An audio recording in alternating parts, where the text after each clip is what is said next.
What's up, everybody? Welcome to another episode of the Ableton Music Producer Podcast. It's Dan Giffen again. Today we have a special guest. He produces under the name AHEE. His name is Chris Adams. He's a bass experimental music producer, a DJ, an Ableton Live educator. He makes some really cool music, and he's brilliant with sound design. He makes some really cool tutorials. Today he's going to share some of his really awesome tips using Ableton Live's devices and plugins with us, and some workflows that hopefully will help you, especially if anybody wants to go deeper in sound design and just producing music in general and get your feet wet. He's played a lot of major music festivals across the US. He's been making, like I said, some cool YouTube tutorials and teaches a lot of different aspects of music production. He also recently released stems with Sleeveless Records, donating to various charities and organizations supporting the Black Lives Matter movement, which is really dope. And there will be links to that and some of his resources in the show notes of this episode, so check that out. But before we dive into today's episode, I have a couple exciting new announcements I want to make real fast.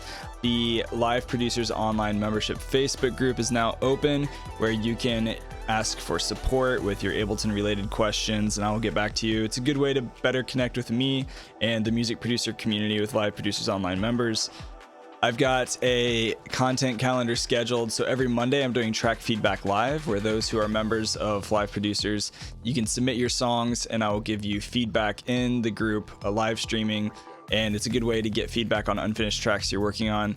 If you are a basic or pro member on the site, Tuesdays, I'm going to be releasing the new podcast episode every second and fourth Tuesday of the month, so stay tuned for that. Also, Wednesdays, I call it my hump day hack, where I just post a short 1-minute tip on something that I use to produce in Ableton Live that can help you with your productions. Thursday is shameless plug, so it's a great way for you to share your music. This is all released tracks, so if you release a track and you want to share it with the community, then that is a great place to do that. Friday is music marketing tips. So I've been doing a lot in the world of music marketing as far as researching different hacks, whether it's like Facebook targeted advertising for new song releases that you have coming up, or just like being able to get playlisted on Spotify. Been diving more into the music marketing world thanks to Entrepreneur and a lot of other resources. So Friday, music marketing. So that's the content calendar, Monday through Friday. Would love to have you in the private Facebook group. So just go to Facebook and search Live Producers Online Members and request to join. Also, if you hate Facebook and you want to stay connected, you can join the newsletter, where you can stay updated with future webinars and happenings and episodes. Just go to liveproducersonline.com/newsletter and you can stay connected with me there with future happenings and cool stuff. Last but not least, if you don't own Ableton Live, I would be glad to hook you up with a discount on 10 Suite or Standard. Just go to liveproducersonline.com/buyableton and be happy to hook you up. But that's enough about that. Today's episode with AHEE, and thanks for listening, everybody. Yeah, I've been digging the tutorials you've been cranking out lately. Thanks, especially. Yeah, the granular synthesis one. I was getting caffeinated at the coffee shop this morning just watching that. It was like 10 tips for granular synthesis. It was good. Yeah. I liked it. I don't really play much with the loop feature in the simpler, and I was I know. I gotta spend more time with cool that. Things. Yeah, it was awesome. It's good stuff. Yeah, it's so funny. I was listening to like this Amon Tobin sample pack on Splice this morning. Okay. And I don't know if you know Amon Tobin. I know the name, but I haven't listened to much of his stuff. Yeah. Oh yeah, he's sort of like one of the like quintessential figures in like experimental electronic IDM dance music. And he's got this other project, Two Fingers, that's like more bass music. Okay. That's really good. But he does a lot of granular synthesis, and so I was like listening to really the super creative extent in which you can use that technique. I think that's a really fun part about IDM or the bass music scene in general. Is a lot of it is just sculpting sounds and sound design, and the more crazy you get with it, it's not like just a one and done sample pack. It's you're creating like your own original stuff that nobody else has made before, right? And that's just kind of a fun tool, way of expressing yourself, like in the scene. It's fun. Yeah, I love that kind of stuff. Yeah, me too.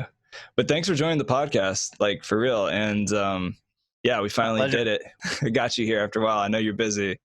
Yeah, I just kind of wanted to get to know you better and just pick your brain about bass music and like your production style. Like I was saying, I've been watching your tutorials, and Thanks. yeah, for sure. And we really haven't had somebody of, I guess, your genre so much on the podcast. And so I'm right now, curious what you think that is. well, this is the worst. That's the worst when somebody asks you to describe their own genre, because there's like that could either be like the most offensive thing or the best compliment of your life, right? Like honestly, bass music, it's like Yeah. experimental bass. That's the Yeah. safest way I could put it. How would you describe your genre? Um, well, the thing is, like, I've gone through so many evolutions in my life. I think most people know me nowadays for my bass music, particularly, like the higher energy, maybe quirky bass music. Yeah. And before that, though, I've made like 70 plus albums. Really? Yeah. But not just singles, albums. Yeah, Like, albums. Like damn.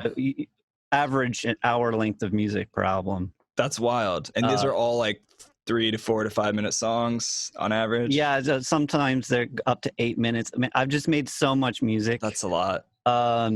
But most of it people haven't heard of because it was all weird experimental IDM. And then it wasn't. And then I made like a bunch of like trash big room house when electronic music was popping off in like 2010 to 2012. And then Yeah. I made a bunch of bad music. We And all then have. it eventually got good. Yeah, I'd say now I'm pretty happy with the things that I'm putting out. I think your fans are happy with it too, from what I've seen. Yeah. And but talk to us a little about like the history for the listeners maybe who don't know anything about you. Like, where did you start with music? And then we can kind of go deeper into like your process now. Well, I guess I first started making music when I was like 11 or 12. And I was making like really cheesy hip hop and rave music, like All right. nice. Almost like Dance Dance Revolution style tunes where it's just like super super cheesy stuff. Yeah. Well, I was 12, and so I was I was having fun. And then like my hip hop, I would just like it's awful. I would just like say random drug names over the beat. Like I had no context of like what they were. I just like had heard the words and saw the rap, and it was it was really bad, honestly. That's funny. But I was 12, and then from there I got into metal music, punk music first, and then metal music, just because I loved the drums. Yeah. And the energy of all that. And then from there I really got into like new metal, which was like electronic influenced metal, like some like Mushroom Head. Yes, I love Mushroom Head, of course. Yeah.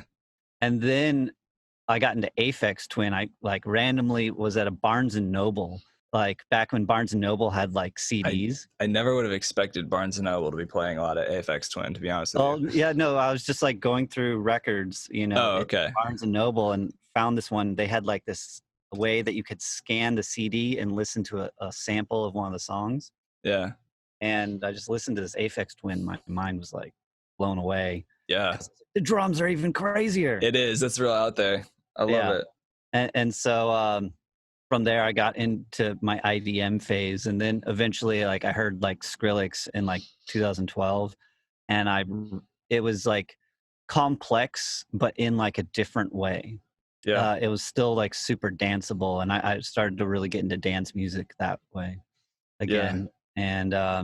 And then from there, just like my mind opened up to just how the bass music world evolved since 2012 to where it is now. And it's like so many different things now, which is really cool. What I like about it is because like I feel like in the early 2010s, like electronic music was this genre or this genre or this genre, and now I feel like with the bass music world, it's just like this sea of like new sounds and styles. Yeah, totally. I mean, I don't even really know what a genre is anymore because there's like subgenres of subgenres. Yeah. But that's a good story, man. That's really cool. I can relate to that, coming from a lot of different influences in a background growing up. As far as playing instruments, like, do you play any live acoustic analog instruments, or are you all inside the box? Yeah, I started on guitar Right. when I was 14. So a little after I was already producing electronic stuff. And then I got into like electronic drums and keyboards, though honestly, I'm not a very good drummer physically. I can hold a beat, but it's like all the ideas I wanted to do in my head, I just couldn't do with my hands. And so that's why I Yeah. sort of gravitated towards electronic production. But I also play this 10-string South American charango. Ooh, that Uh, sounds cool. I have no yeah, idea what that is, but it sounds really rad. looks like this. Oh, wow. Yeah, she's beautiful. That's Yeah, yeah, and it's electric too. Okay, nice. yeah, it's acoustic electric, Acoustic electric, yeah. yeah, but it's got That's yeah, pretty it's cool, got man. really cool, rich sound. So I like to play physical instruments too, but Sure. it's weird because it's like almost a separate world for me. But when you bring the two together, it's really organic. It's really Yeah, well, I unique. do that with another project of mine called Heartworks. It's with my girlfriend, and we're signed to the Polish Ambassadors label. Oh, nice. And Jumpsuit Records, and yeah, that stuff is more like happy pop, like bass music, happy That's bass. happy bass. That's a Yeah, new genre. I have to explore the happy it's bass. like it's very happy I love it. music. I like being able to express different parts of myself, like through the AHEE stuff. I can express like the more energetic, maybe Yeah, aggressive sounds. sure. No, that's cool. I have like 3 projects myself, and they're all very different, so I can relate to that. It's Yeah, kind of like the different emotions at different times just kind of come out.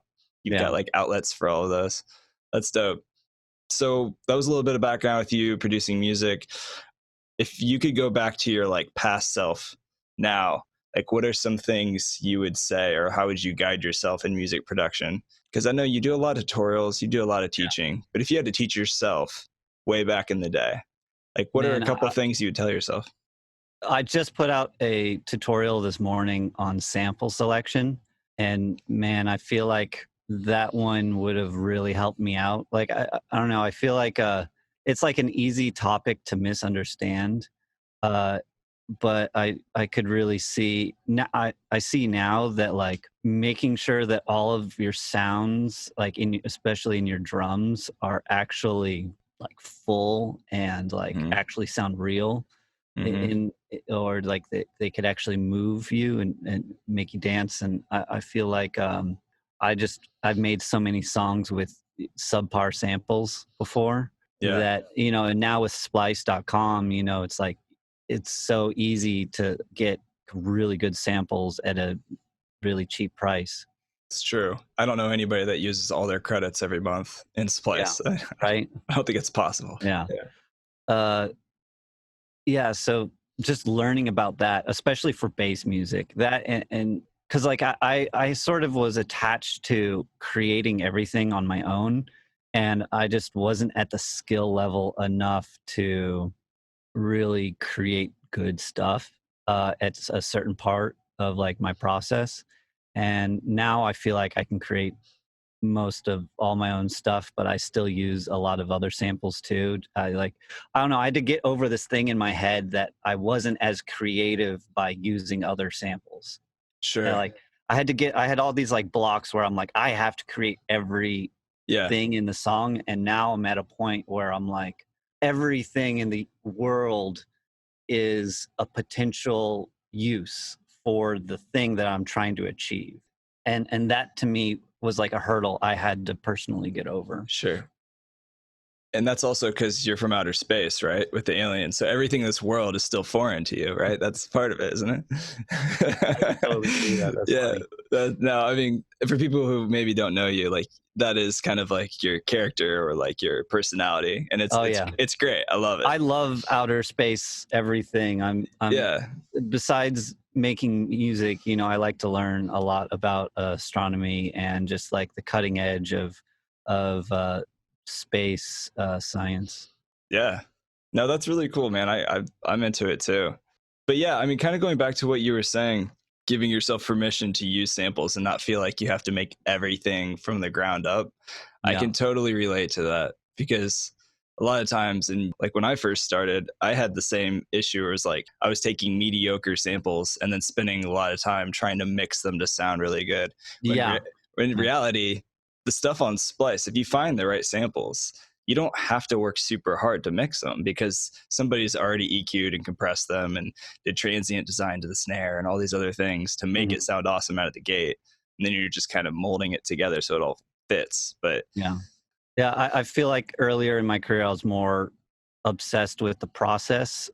And now I feel like I'm more focused on the end result of it. And I still love creating like a lot of things originally, but I just had to open up the toolbox that, you know, allow other people's influence and help to inform my decisions. So who are those influential people in your life that have helped you along I don't in music even production? know. Like, it's just like, it's the community. What I mean by that, I have artists that influence me, you know, that I'm inspired by, particularly like Bass Nectar and Skrillex. Yeah.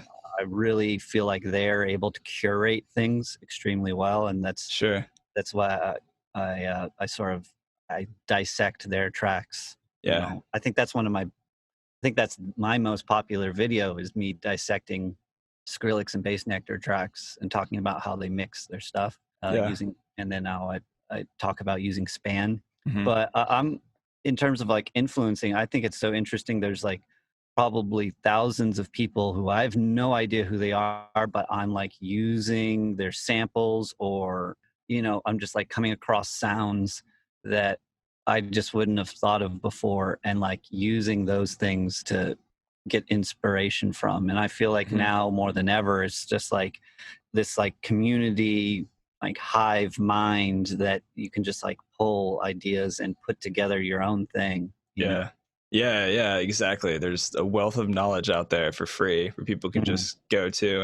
And so I like to try to contribute back to that. And that's why I do my tutorials and whatnot. Right. Yeah. And they're great. And it's short and sweet. You know, there's a lot of tutorials out there where you sit and you watch somebody like talk about themselves for 5 hours and then they actually get into the tutorial. Thank you for not doing that. Those annoy me. Yeah. So I like being able to like, here's the thing that you should know that I'm talking about. And it works. They're great. You said that you were really focused on the end result. And I think that's really important, especially for people starting to produce who are maybe newer and not farther along. I was in a Il Gates workshop in Indianapolis about 1.5 years ago, and he was talking about focus more on finishing than perfecting. And I think that's really true. The hardest part is just finishing, really, because he could work on the same song for 12.5 years if he really wanted to. Yeah. Oh, sorry. Hold on a second. No, you're good. I've been getting random calls from Texas numbers all morning. Yeah, mine are from Ohio. It's always random.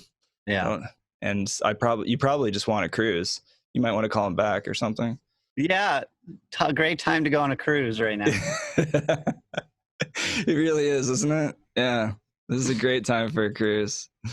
Yeah, well, let's nerd out a little bit. Let's talk about some details and things. So obviously experimental bass, it's your niche when you're not making happy bass with your girlfriend, which I'll have to check that out. And we'll definitely include links in the show notes to your music. So anybody listening right now, make sure you check that out at the end of this episode. As always, what are some of your favorite audio effects in Ableton Live? If we're going to talk effects, I know you go deep into this world. I mean, audio effect. I mean, I have like all my like magic racks, which are like, you know, a bunch of effects chained together to create specific sounds. Man, honestly, OTT. Oh yeah, is probably like, because like there's things that I think are unique and interesting, and then there's things that I think are useful really often. Sure. And OTT is definitely the thing that the effect that is super useful, and I use it so often. Yeah. For so many different purposes. I have a video about different ways that I use OTT, the best and worst ways. And so, yeah, that one's a really big one for me. Using the delay in not syncing the delay to the grid and automating. Setting it to time mode instead of sync. And having like shorter delays, but with lots of feedback. You can create these really cool robotic type effects. Awesome. I love those. And I do the same thing for like spreading stereo width. The same thing. If you set it to time and make it really short, but if you pull the feedback down, if you take the left side to 1 millisecond and the right side to 30 milliseconds, you can spread stuff. Yeah. That's the Haas effect. Yeah, exactly. Though that effect, unfortunately, has a negative consequence sometimes. If you make stuff too wide, or oh no, it's just by delaying the left and right speakers, you're essentially putting them out of phase. That means that the left and right speakers are different. So if the more that you put them out of time with each other, the more different they're going to be. Yeah, I could see that. If something is already stereo, that's very possible. Yeah. Yeah, and then like it can, like, if you play it on like a mono system, that element will completely disappear from your song, because it'll only be, there's no center information for that sound. And so a lot of my process now is like using mid-side EQs to turn down the sides and to like be really hyper specific upon what elements I'm choosing to be wide and what elements I'm choosing to be more mono or less wide. Yeah. And like that, I don't feel like I did that at all in my process until the last 2 years or so. Yeah. And I feel like my mixes have improved so much from that. And I got that idea from watching I had it from other people, but then when I watched this Skrillex video of him going through his Ableton project, I could see like he was using mid-side EQ like all the so time, many places, and it was like 90% of the time it was ducking the sides. Yeah. And so that way, whenever it's like, I made a video recently about stereo with, and it was more about like, I've talked with a few people that are like, I'm always trying to widen all my sounds, but they can never get wide enough. Yeah. And it's often because they're just widening everything. And it's more about the perceptual contrast that makes it seem wider than it actually is. Yeah. By having a bunch of more mono content and then one thing that's like super wide, you're like, oh my God, that's so wide. Yeah. Yeah. It's Yeah. so 3D. Yeah. I feel like it's more of a result of contrast than actual like width. And ladies and gentlemen, that's why we use reference tracks, because that's always a good way to calibrate your ears, and reference in mono, right? Just like you said, it's good. Yeah, that's a great tip, man. That's a really great tip for everybody out there. Yeah, so you mentioned delay. A lot of people don't even know that you can go mid-side on Ableton's EQ8, which I think is absolute gold. I haven't used that enough either. You can really mess things up, I feel like, as well, by, I don't know, sometimes by doing the mid-side EQ, you can put some weird phasing issues on stuff. But yeah, though usually if you cut things using that, it works pretty well. Yeah. Good tips for the day. Other audio effects. I saw that you used the grain delay in that granular synthesis video that I watched this morning, and I don't use that thing enough, but you got some really cool effects. You use that on your vocal as some kind of stretch thing. Yeah, I feel like it's an effect I don't use that much, but it's like good for, like, I tend to separate my sound design moments from like my actual composing moments. And I feel like that's one thing it's like fun to play with in the sound design moments, where you get like a trippy effects kind of thing going on with that. Like you put on like a vocal or some like zippy sound. Yeah. That gets zippy out. sound. Yeah, no, that's fun. Ableton's warp mode, you can get weird with that. Yeah, I love playing with the warp modes. Sounds like somebody is high and they're like drinking sand. It's like, it gets all weird. Yeah. That's in the granular synthesis video as well. Using texture mode is super, and stretching out samples is super fun. That's definitely one of my favorite ways of going about getting that sound. What other audio effects am I really into? How about echo? I'd say that's probably my favorite personally. You know, I'm still mostly producing in Ableton 9, so I don't use echo. Really? Yeah. Okay. I have right now I'm on a new computer that has 10, but I'm just so much faster in 9. Okay. That you know, it's a significant part of producing is speed, of like how fast you can translate an idea. Yeah. See, I don't know, man. Those new shortcuts with the automation lanes, I'm telling you, was a life-changing moment for me. The heavens opened and there was like singing. It was amazing. It was just, it took a while though. It is a weird transition anytime for any DAW, I guess, when you go from one major update to the next. Yeah. And at the end of the day, if you get the results you want, that's all that matters, right? Yeah. Yeah. I feel like, I'm still so used to the 9. I'm still getting used to 10 right now. Mm-hmm. That's cool, man. So what are some of your favorite synthesizers, if we're going to talk synths, because that's a big part of definitely kind of Serum. Okay. Yeah. Yeah. And like such a huge part because you can do so many things with it. It's crazy. Yes. I feel like it doesn't do like pretty sounds very well. Okay. Like compared to some other synths, like especially like analog synths. So define pretty. What do you think of when you say pretty? Like like sounds that have lots of evolution over a long period of time and have like a richer organic sound. Because like Silence, Serum, I feel like is like very, I love it and I use it for bass sounds, and it does bass sounds better than any other synth that I know of. But it just doesn't compare like tone wise to some of the analog stuff that I have, like the Prophet X or the Moog Subfatty, got over there. I was just gonna say, I got to sit in a couple of years ago at Loop, Ableton's conference. Steve Duda created Serum. He did a workshop, and just a brilliant, very respectable person. Like he's amazing. He actually wished me a happy birthday in my Serum tutorial. That's awesome, man.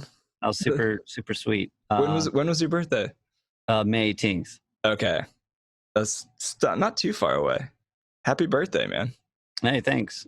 If we would have scheduled this earlier, I would have sang to you on the podcast. Yeah, just for you. To my embarrassment. Yeah, great. To my embarrassment. Yeah, something like that. No, but Steve Duda was talking about how he was with, and I might be lost in some of these details, but he was talking about he recently got off a tour with Skrillex. Oh, no, that was back in like 2010. Yeah, long time ago. Story of his. Yeah, and then this is a long time ago, and then he ended up starting to work on Serum after that and was very inspired. So you're talking about all these bass synth richness goodies of what Serum creates. Makes sense, because if you're hanging out with Skrillex a lot, you're probably going to make some really good bass in the synth you're designing.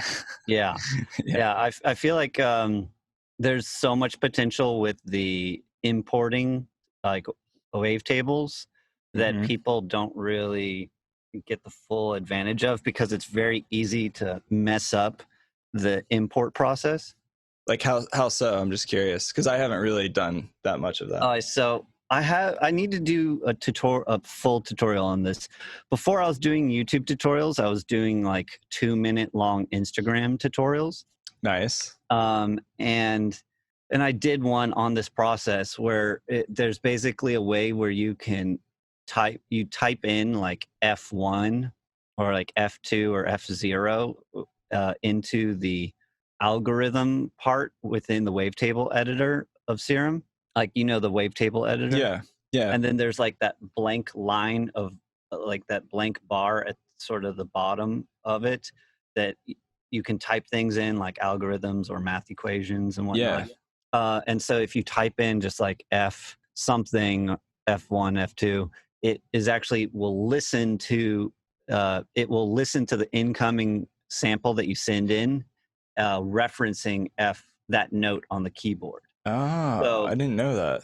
Yeah, and so it's a way to like have the algorithm within Serum listen and for the specific note of the sample that you're sending into it. Obviously, the note that you're sending in, like the sample you're sending into it, has to correlate to that note, right, to be the most accurate. And it just, when done right, it's very easy to still do it wrong, even with that.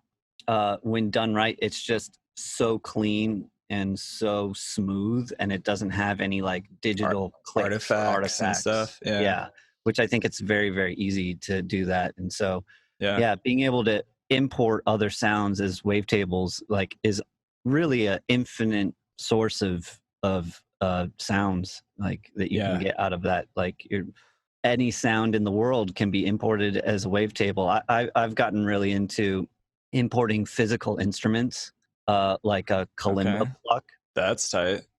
Into there, and so I'll sample the kalimba pluck and import it as a wavetable. So it's the sample plus the wavetable version layered together, like a nice sandwich. And it creates just this like extra, like it's not real and it's not digital. It's like both. Okay. It's this like totally extra vibe to it.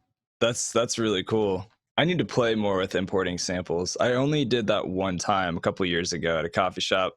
I actually you can import an image too. Oh yeah. And I took my logo, my band Philia, and I put it in there, and it sounded like trash. Well, it probably sounded like a square. It did. Like, because it was a dirty square. Yeah, because it works on like a grayscale, and usually logos are like black and white. Oh, it was actually a full JPEG image, so there's a lot of color. Yeah, it was like a color logo. Yeah. I'd sort of forgotten. I did a tutorial on how to do that on the 2-minute ones, but yeah, it mostly works with black and white things, and so like white is going to be like all the way up, and black's going to be all the way down, or vice versa. I can't remember. That's cool. And so it creates more square-like sounds, and yeah, it's very easy to make it sound bad. Just like a lot of things in music production. Yeah. And so like a lot of like the things with Serum is that when you do finally tune it in, like the results are so good and full. Yeah. And just also being able to see the shape of the wavetables in Serum, I think is a really big yeah. Thing.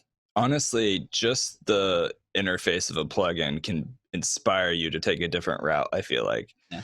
Like, I want to get into Phase Plant. I want to try that out next. Yeah, I haven't. And Arturia Pigments too. Absolutely. Pigments is a beast. That is a beast of a synth. I feel like that one doesn't do bass sounds as well, but it does pretty sounds better. I've gotten some pretty thick, fat sub bass out of it, but not like dirty bass. I haven't tried. We did a giveaway, a remix contest for one of my songs with Arturia and gave away Pigments. And it's a great plugin. I just need to spend more time with it. But their V collection, for anybody that's into like analog synth emulations, is a gold mine, in my opinion. But yeah, it's good stuff. Yeah. Well, let's talk about some of your live performance too, right? Because you play a lot of festivals. You've done some touring for sure. What's your favorite gig you've ever played? I know there's a lot of them, but if you had to pick like maybe one or two moments.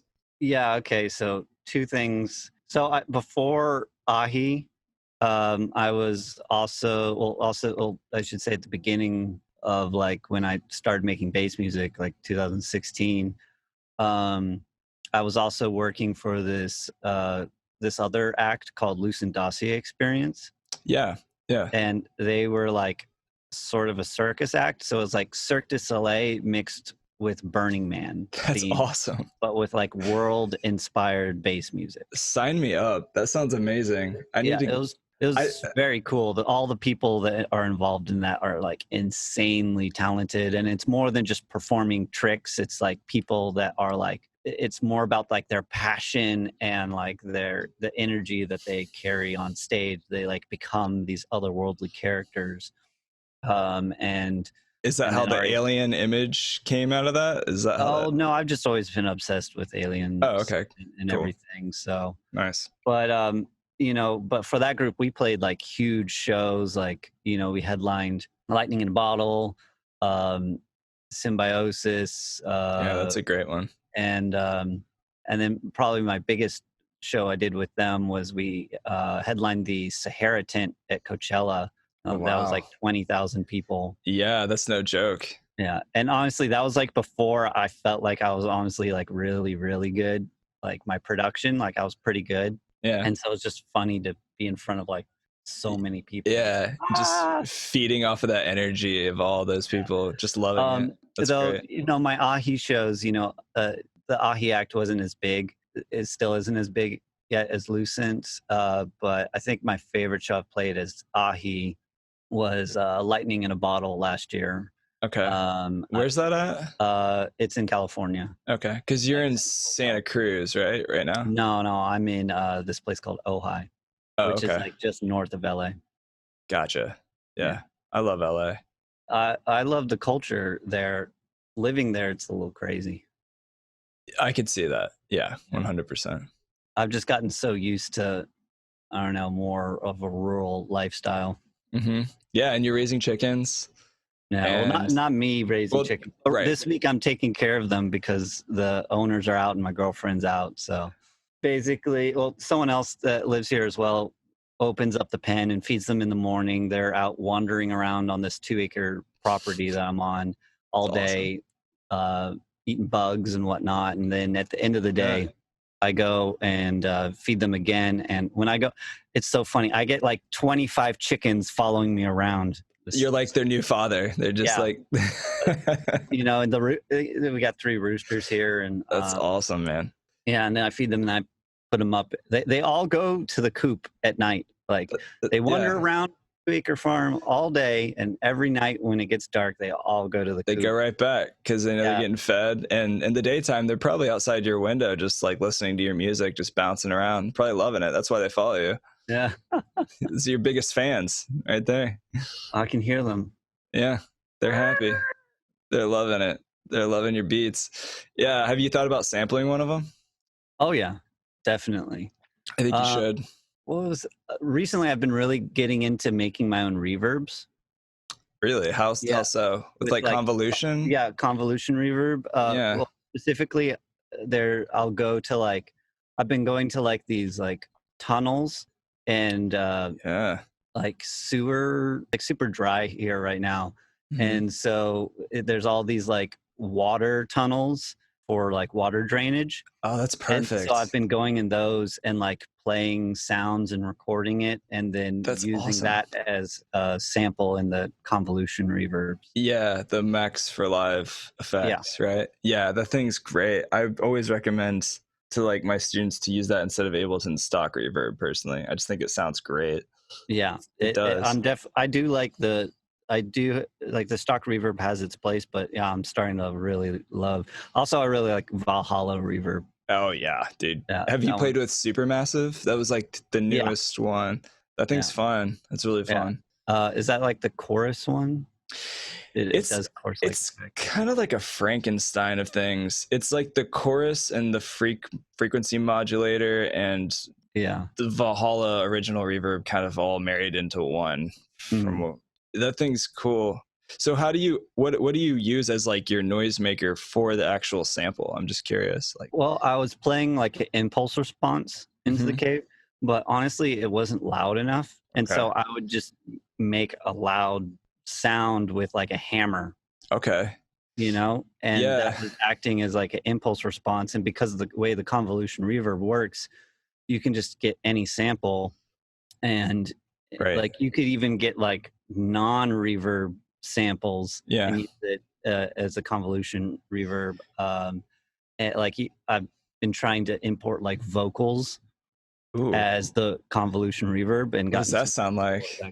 Yeah, it sounds pretty I can imagine. I was told so. It's like a ghost in a way. That's tight. Yeah, there's no rules. There's no rules. There was a guy named Dennis, and he runs the Ableton certification. And there was a girl in my round when I was getting certified in January. She was really into this. She was really into making all of her own reverbs. And we've learned like the best way to do it, Dennis was teaching us, is to take a balloon. If you have a really instant, loud, fast something, if you just pop a balloon next to the mic, apparently that's the best way to capture reverb inside of a chamber of sorts. So that would totally work. Oh, yeah, it's interesting. I haven't dabbled. Like a pop gun or something like that. Yeah, totally. Well, I want to respect your time. I know you've got a lot of things to do and you're busy, and get back to your chickens and making music. But just kind of wants to figure out. So, like, what's your live setup look like when you're actually performing live? What does that look like? Do you always use decks? Do you have a preferred setup in Ableton? Or I used to use Ableton exclusively, and I set up like 2 DJ decks in Ableton. I'd have one row of all the tracks and another row of all the same tracks. So that way I could sort of go between them. And like, I liked being able to change BPMs and whatnot. But then, I don't know, I just started, my friends just got me into using like CDJs. Now that I've sort of learned how to switch BPMs on CDJs like pretty seamlessly, I've just gotten way more into that, and using the sync function on, which people hate on, on the decks, but Ableton, when you perform, is essentially a big sync function. So I don't know, it's just helpful when you're trying to transition from like 100 BPM to 128 or 128 to 150 or whatever, and to like have a loop going, a vocal loop going, and have it pitch up. It's just, the crowd reactions are so good when you like change a BPM and it goes into a hard drop. Like, people love that. Yeah, for sure. I love it too. I'm a fan. So that's cool. And yeah, using CDJs, there's definitely the convenience factor, not having to lug around a laptop and an interface and a ton of stuff. That's another part of it. But also, it's like, I got tired of looking at a screen while I was performing, like, because it sort of broke this connection between me and the audience. Because like, what I like to do when I perform live is like interact with the audience, because it's like, I don't know, I guess some of my earlier performances, it was just like me reserved playing my music, and there's nothing wrong with that, but just from like a observer standpoint, like I just personally saw that was sort of boring, and so I was like, man, I'm boring, I got to be more interesting when I'm performing live, because like if I was watching me, I would want myself to be more entertaining in that way. And so I try to think about it in that way of like, when I'm watching something, like what would I want? And so I try to like evolve my DJ sets into that. Yeah, your stage presence is on point. I haven't had the pleasure of seeing you live in person, but I've seen videos, and you definitely have a good time on stage, and it feeds into the crowd. Because also, like, I don't know, I've had like near-death experiences. I gotta, when I'm doing live stuff, I'm just like, this is why I'm alive. No, I feel that, man, for real. Music with a purpose, that'll take you far. I love that. That's good. Cool, man. Well, hey, thank you for hanging out today. This is good meeting you, picking your brain on all the goodies of what you shared with music production and things. But yeah, I guess, where's the best place for people to connect with you if they want to follow you, stay in touch? Well, my YouTube, official AHEE on YouTube, is a great way. My Spotify has all of like my latest music on there, AHEE on Spotify. SoundCloud's sort of disappearing right now, Yeah, I've had a love-hate relationship with SoundCloud, personally. I really, really enjoyed it, like, for years, and now it's just, it's sort of become like a giant repost network. Amen to that. And I'm guilty of that as well. But it's like, it's not the same community as it once was. But other than that, also I have a Facebook group called AHEE's Aliens. That's probably the best way. And also, people are trying to get me to do a Discord group and like stream on Twitch, my production sessions on Twitch more. That'd be cool. So those are all things I'm working on. But I feel like for producers, like, my YouTube is probably has the most useful things. Well, we've got all kinds of people listening to this podcast, so I'll include links to the show notes. So everybody listening right now, go down there, follow AHEE. Thanks, Chris. This has been fun, man. Yeah. Hey, thanks for reaching out. All right. Well, enjoy your chicken farm, and I'll see you later. Bye. Peace, aliens. Peace. Bye.